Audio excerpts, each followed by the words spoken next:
Okay, well, I think we are all neat and pretty, so on with the show.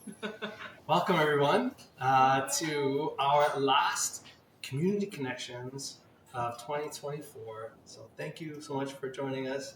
My name is Jeremy Capone. I'm the Wellness Chef for Cancer Rehab and Survivorship, and joined, as always, the incredible Daniela Verini. Hello, Daniela. The sweetest. Hi. This is exciting today. So what we're doing today, December 19th, close to the holidays, close to the winter solstice this weekend. Hanukkah and Christmas are on the same day. We thought we would talk a little bit about managing fatigue during the holidays. So this affects people, and everyone is affected by it, right? But then if you have cancer undergoing treatment, if you're a caregiver, it can seem a little bit more overwhelming.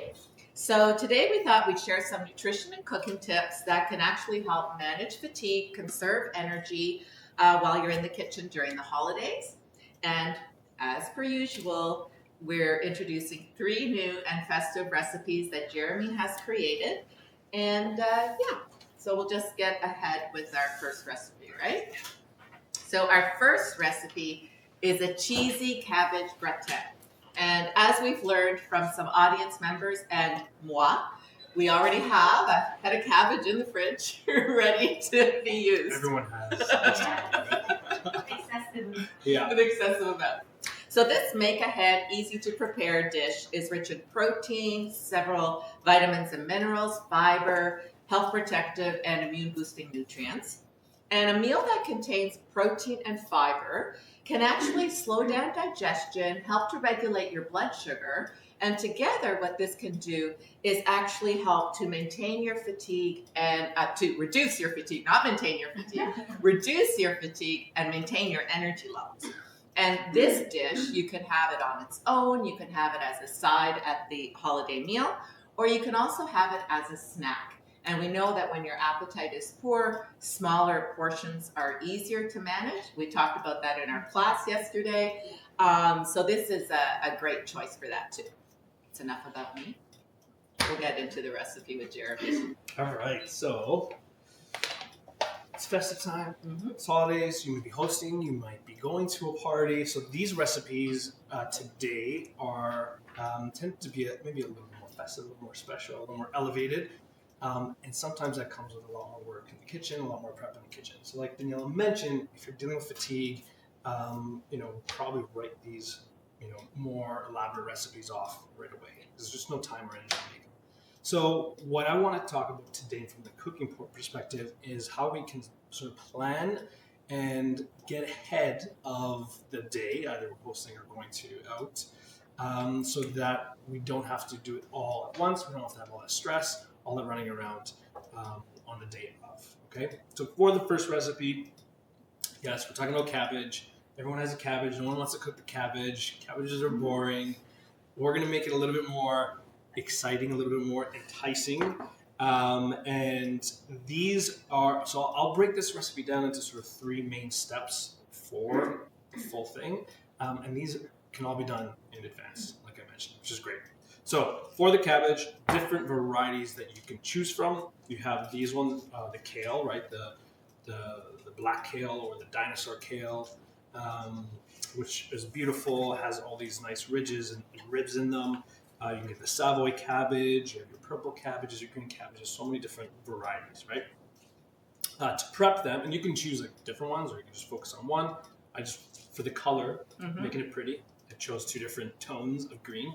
It is important to wash these well because of all the little crevices, especially with this kale, all the little crevices inside. So just, cool running water, but just sort of get in there with your fingers just to make sure that you get any dirt that's out of there washed up. And then with these, this type of kale especially, with these like ribs, these thicker ribs, we want to remove that. And so the best way to do it is sort of pinch the leaves from the bottom with one hand, and then you pinch the ribs with the other and just tear away about 1 inch of it. And then you can, while holding that stem, you can sort of just tear the rest of it off. And then that rib, which is really, really tough, you can compost, and the rest is good to use, okay? You can conduct the holiday fire. Oh yeah, if you want to keep it for I'm props. a little silly today. For Sorry. props for sure. So the key to getting ahead of the day, doing some of this prep in advance, and not just with kale. This is with like any like veg. Really, this works really well. Is to do either a pre-blanch or a pre-steam. So we're going to essentially par cook this, okay?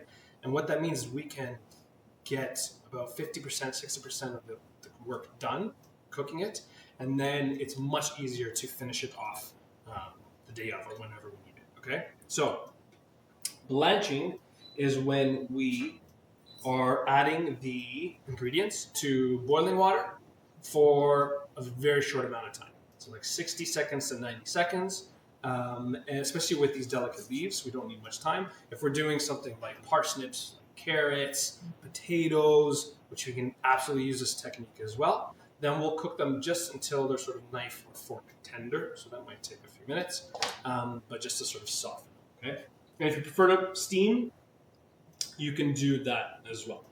We're gonna add a little bit of salt to the boiling water, and then we'll go ahead and add our cabbage in.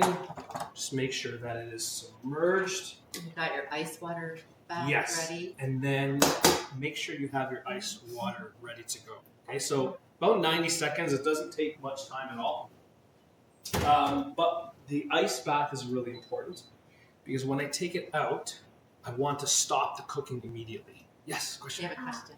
Is it the 90 seconds is all the time that it's boiling, or from the time that you put it there? Because it takes the boiling temperature down when you just put it there. Yes, if it takes it down a bit, you can estimate about 90 seconds. What I would say is to test it out, the thick part of the core, you'll find, especially in the cabbage, you can take either a knife, and if it inserts easily, it's done. Or if even with your finger, like if it's hot, obviously don't do it, but if it's softer, like it almost squishes completely, then it's done. Okay, so that's how you can sort of test it out. But generally about 90 seconds. It doesn't need too much time. Okay. Good question. Yes, great question. The ice bath, we're gonna transfer the cabbage into, and that's going to stop the cooking. This is also really important for any green vegetables. So any vegetables that have that chlorophyll in them, by shocking them with that ice water, we're sort of setting that color. Okay, so it's going to be really nice and vibrant green, even if I'm going to serve this the next day or even 2 days after. Okay, so I can sort of have it par cooked. A lot of that work is done, and then we sort of shock it. If I'm using starchier vegetables, like if I want to par cook my parsnips in advance or potatoes in advance, I don't have to use that cold shock method. I can just sort of let them cool naturally at room temperature and then transfer them into the fridge. And what about the red or purple cabbage? Do you have to shock them? Yeah, that'll help too. That'll keep it really nice and vibrant. Keep in mind that anytime you're introducing that purple color, everything's going to be purple. Oh, okay. Yeah. So, just be aware. Like if it's fine, no problem. Or if I'm just doing purple, no worries. The green will not look as green if you also have purple. Okay. So you can if you good do point. want to do it, you can do it separately, or just do purple, or you know what, everything's purple. That's fine. Yeah. I like purple. You know, we're talking about convenience and fatigue, so stick to the one color. Yeah. Do something else that's purple. Yeah. Maybe the cranberries. Yeah, exactly. All right. So this has had enough time. I will do my best not to make a mess, but it's going to happen. I'll transfer it right to the ice water to shock. Right, and again, you can do this with other greens, not lettuce greens, but any greens that you would cook. You can do this and let it cool down. So now the temperature is coming down, and then you can transfer this to sort of a draining rack, or spin it in a salad spinner just to dry it up, and then transfer it into the fridge.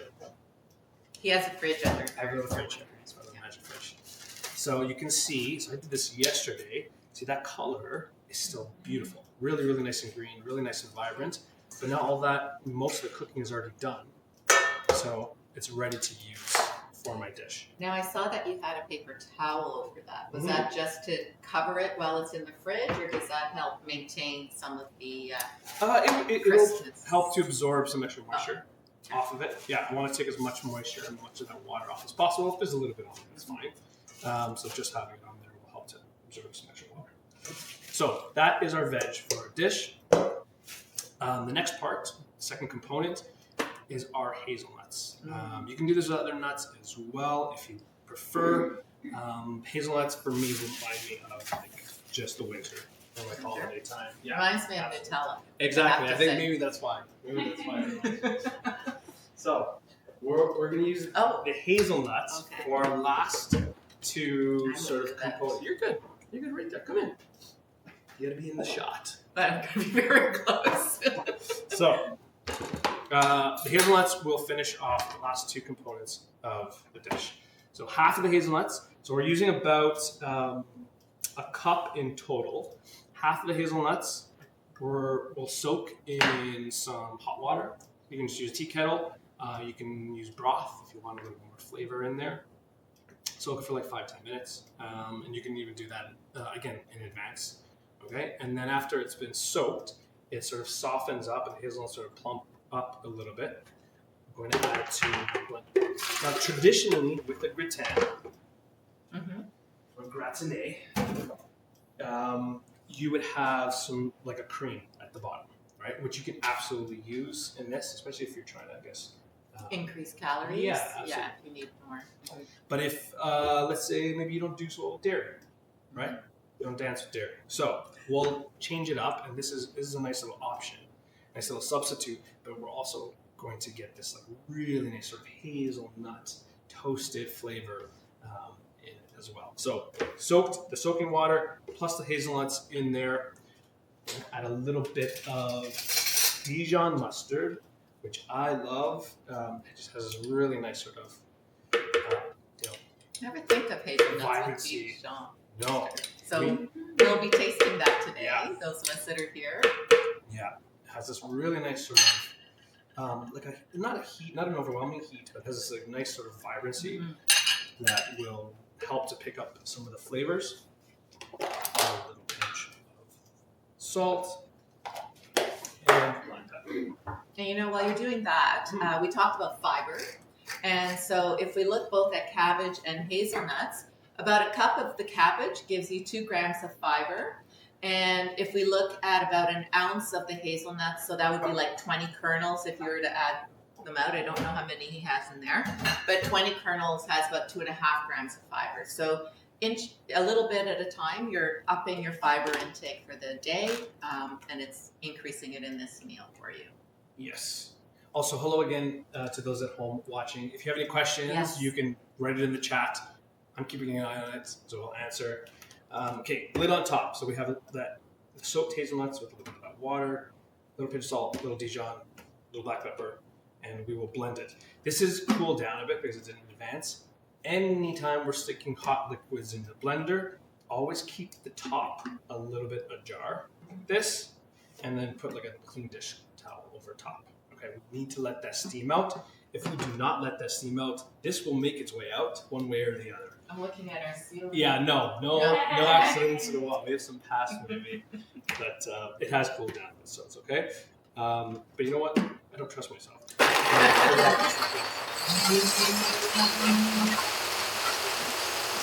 want to blend this until it's really smooth.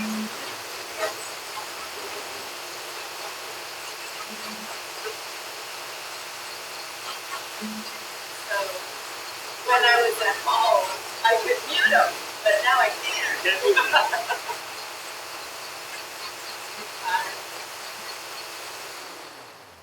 There's no mute. No mute button on No mute Daryl button. today.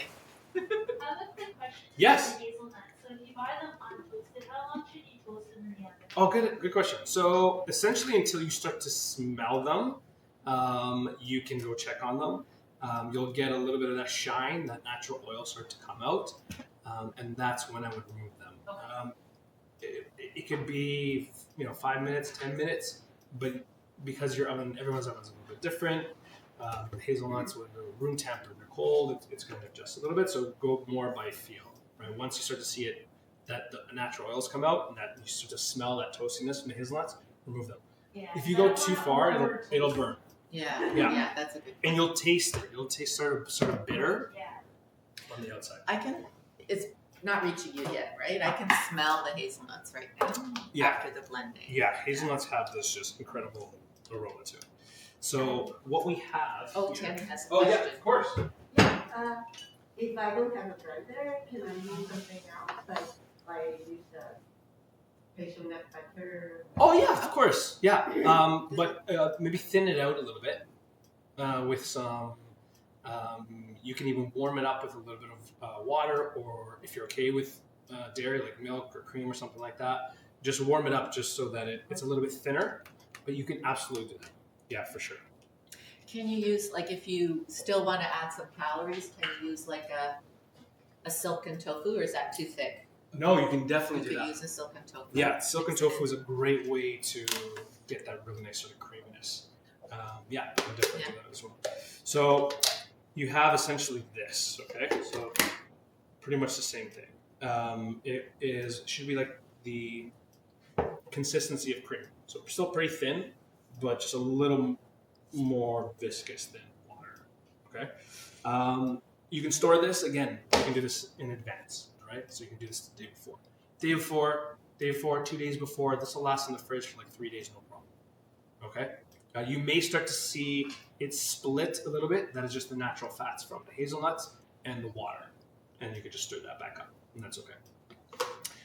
Go ahead and put this into the bottom of your baking dish. So when you're ready to make it, all right? Actually, hold on, we'll wait. One component, two components.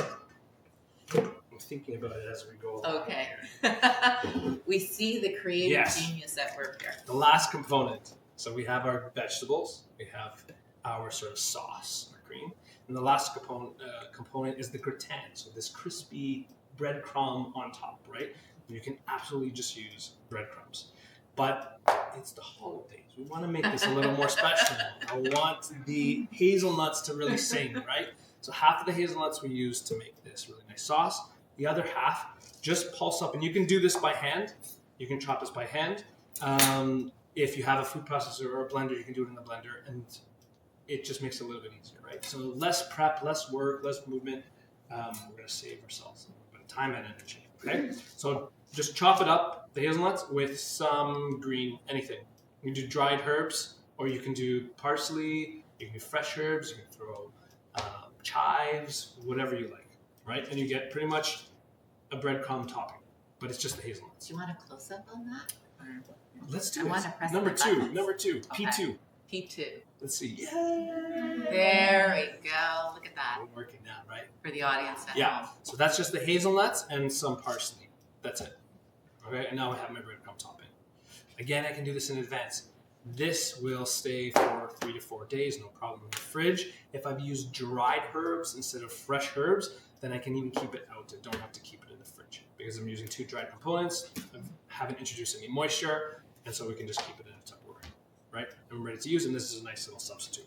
So when the day comes, say you're hosting or you want to finish up your dish, we have our 3 main components. We have our cabbage, we have our sauce, and we have our breadcrumb. So any oven-proof pan, dish, baking pan, whatever is easiest to transfer into the oven is what we'll use. And we're going to pour our Oh, sauce. look at that pour. The action pour. There we go. On the bottom, you want enough so that it coats the bottom, and maybe like 5 millimeters up the side. I'm not asking you to bring out a ruler for this, but you can just put enough so that it coats the bottom of the pan. Okay, and then we'll go in with our cabbage, and we'll place that on top. And if you've used a couple different colors, then you can sort of arrange it so that it's nice and pretty. You can do this with other vegetables as well, right? We can do this with sliced parsnips, we can do some Brussels sprouts. But if we all have that cabbage in our fridge anyways, this is a nice way to use it up. Okay. Cabbage in.